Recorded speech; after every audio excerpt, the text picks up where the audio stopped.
Sahyadri news channel ಅನ್ನು YouTube, Facebook ಹಾಗೂ ಇನ್ಸ್ಟಾಗ್ರಾಂನಲ್ಲಿ ನೋಡಿ. ನಮ್ಮ ಕರ್ನಾಟಕ ರಾಜ್ಯಕ್ಕೆ ಬಂದಿರೋದು ದುರಾದೃಷ್ಟ. ಸಾವಿರಾರು ಸಂಘ ಸಂಸ್ಥೆಗಳು ರಿಜಿಸ್ಟರ್ ಮಾಡಿರ್ಲಿಕ್ಕಿಲ್ಲ. ತನ್ನ ಪ್ರಚಾರ ಆಗಬೇಕು ಅನ್ನೋದಕ್ಕೋಸ್ಕರ ಬರೀ RSSನೇ ಇಟ್ಕೊಂಡು ಹೊಂಟಾನ. ಕಾನೂನು ಬದ್ಧವಾಗಿ ಏನು ಕ್ರಮ ತಗೊಂಡ್ರೆ ಮುಗೀತು. ಯಾವ್ಯಾವ ಸಂಸ್ಥೆಗಳು ರಿಜಿಸ್ಟರ್ ಆಗಿಲ್ಲ ಅನ್ನೋದನ್ನ ಅವರೆಲ್ಲರದ್ದು ಹಿಂಗೆ ಹೇಳ್ತಾ ಹೋಗ್ತಿದ್ದೀರಾ? RSS ಬಗ್ಗೆ ಯಾಕೆ ನಿಮ್ಮ ಕಣ್ಣು? ನಿಮ್ಮ ಹತ್ರ ತಾಕತ್ತಿದ್ರೆ ಕಾನೂನು ಪ್ರಕಾರ ಕ್ರಮ ತಗೊಳ್ಳಿ. ಕಾನೂನು ಪ್ರಕಾರ ಕ್ರಮ ತಗೊಳಕ್ ನಿಮ್ಗೆ ನಂಬಿಕೆ ಇಲ್ವಾ? ಕಾನೂನು ಪ್ರಕಾರ ಕ್ರಮ ತಗೊಳಕ್ ಹೋದ್ರೆ ಅಲ್ಲಿ ನೀವು ವಿಫಲರಾಗ್ತೀರಿ ಅನ್ನೋದು ಗೊತ್ತು ಅವ್ರಿಗೆ. ಆ ಅಪಮಾನ ಸಹಿಸೋದು ಒಂದು, ಜೊತೆಗೆ ಇಷ್ಟೆಲ್ಲ ಪ್ರಚಾರ ಸಿಗಲ್ಲ. ಇಲ್ಲೋ ಬೆಂಗಳೂರಿನಾಗೂ RSS, ಅಲ್ಲಿ ಗುಲ್ಬರ್ಗಕ್ಕೆ ಹೋದ್ರು ಅಲ್ಲೂ RSS, ಡೆಲ್ಲಿಗೆ ಹೋದ್ರು RSS.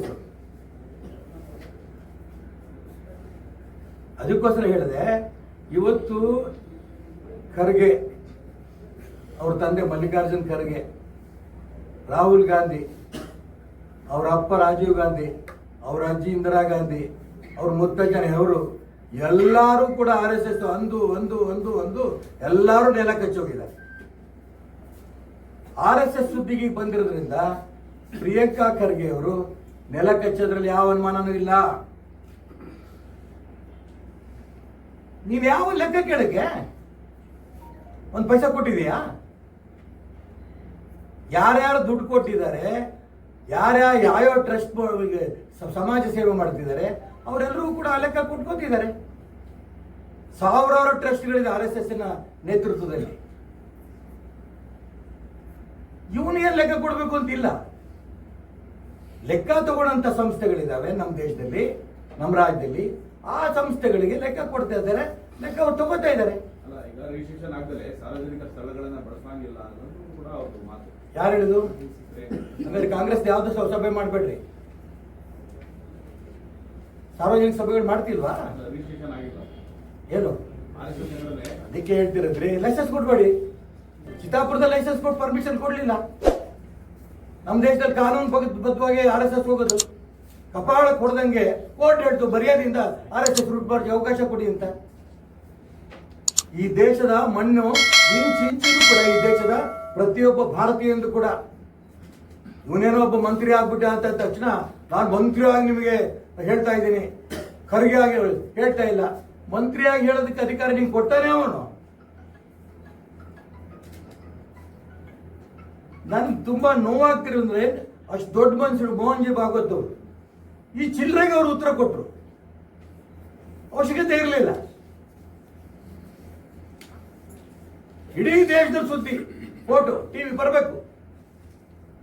ತಗೊಳಪ್ಪ ನೀನು ಕಾನೂನು ಮುಖಾಂತರ ಕ್ರಮ ತಗೋ. ನಾನು ಯಾವ ಕಾರಣಕ್ಕೂ RSSಗೆ ಪರ್ಮಿಷನ್ ಕೊಡಲ್ಲ. ಚಿಮಾರಿ ಹಾಕ್ಸ್ಕೊಂಡ್ರಲ್ಲಿ ಕೋರ್ಟಿಂದ.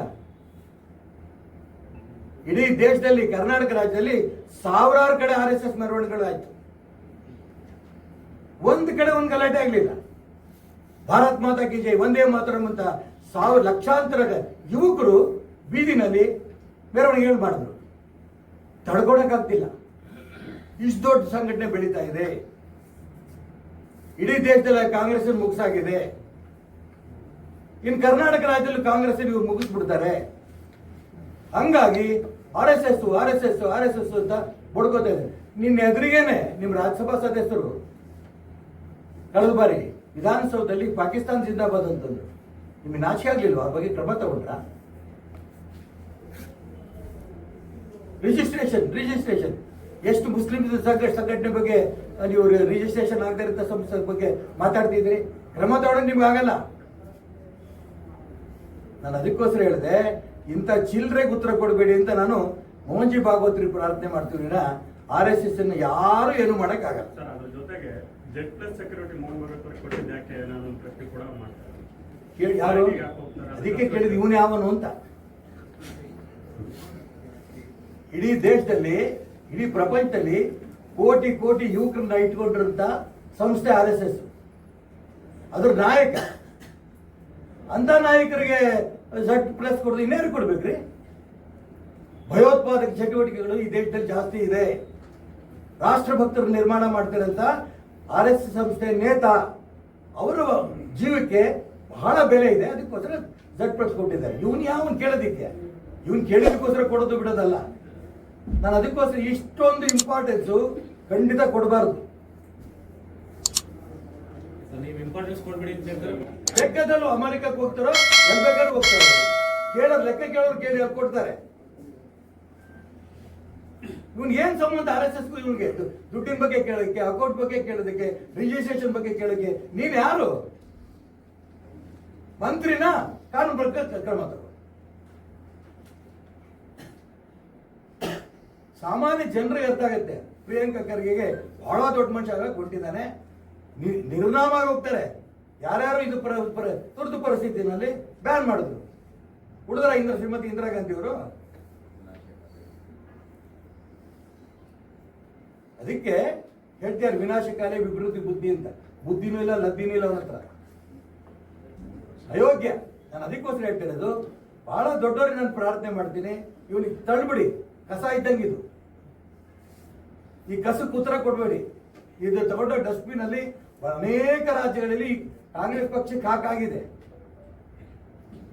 ಬರುವಂತ ದಿನಗಳಲ್ಲಿ ಈ ಕಾಂಗ್ರೆಸ್ ಪಕ್ಷಕ್ಕೆ ಕರ್ನಾಟಕ ಸರ್ಕಾರ ಕೂಡ ಮೂಲೆ ಎಸೆತಾರೆ. ಇಂಥ ವ್ಯಕ್ತಿ ಮಾತಾಡ್ತಿರೋದು ನೋಡಿ.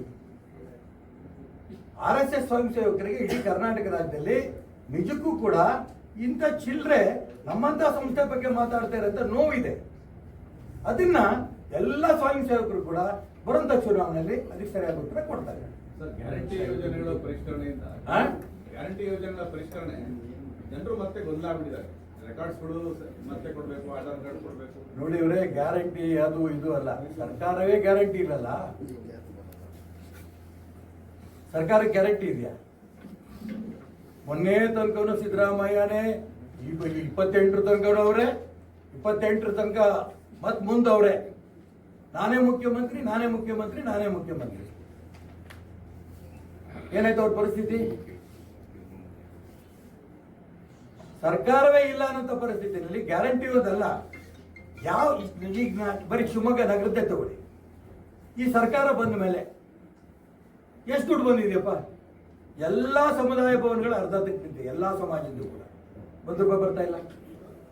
ಹಿಂದೆ ನಮ್ಮ ಸರ್ಕಾರ ಆರ್ಡರ್ ಮಾಡಿದ್ದನ್ನ, ದುಡ್ಡು ರಿಲೀಸ್ ಆಗಿದ್ದನ್ನ ನೀವು ವಿಡ್ರಾ ಮಾಡಿದ್ರು. ಆಶ್ರಯ ಸಮಿತಿ ಮನೆಗಳು ಬಿದ್ದಿದ್ದಾವೆ ಆ ಬಡವರದು.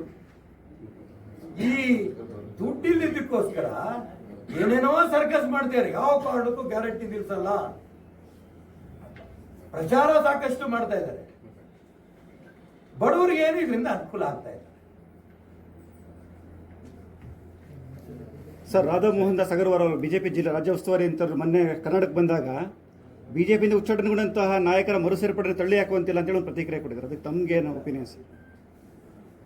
ನಾನು ಬಿಜೆಪಿಯಿಂದ ಹೊರಗೆ ಹೆಂಗ್ ಬಂದು ಅನ್ನೋದನ್ನ ಇಡೀ ರಾಜ್ಯಕ್ಕೆ ಗೊತ್ತು.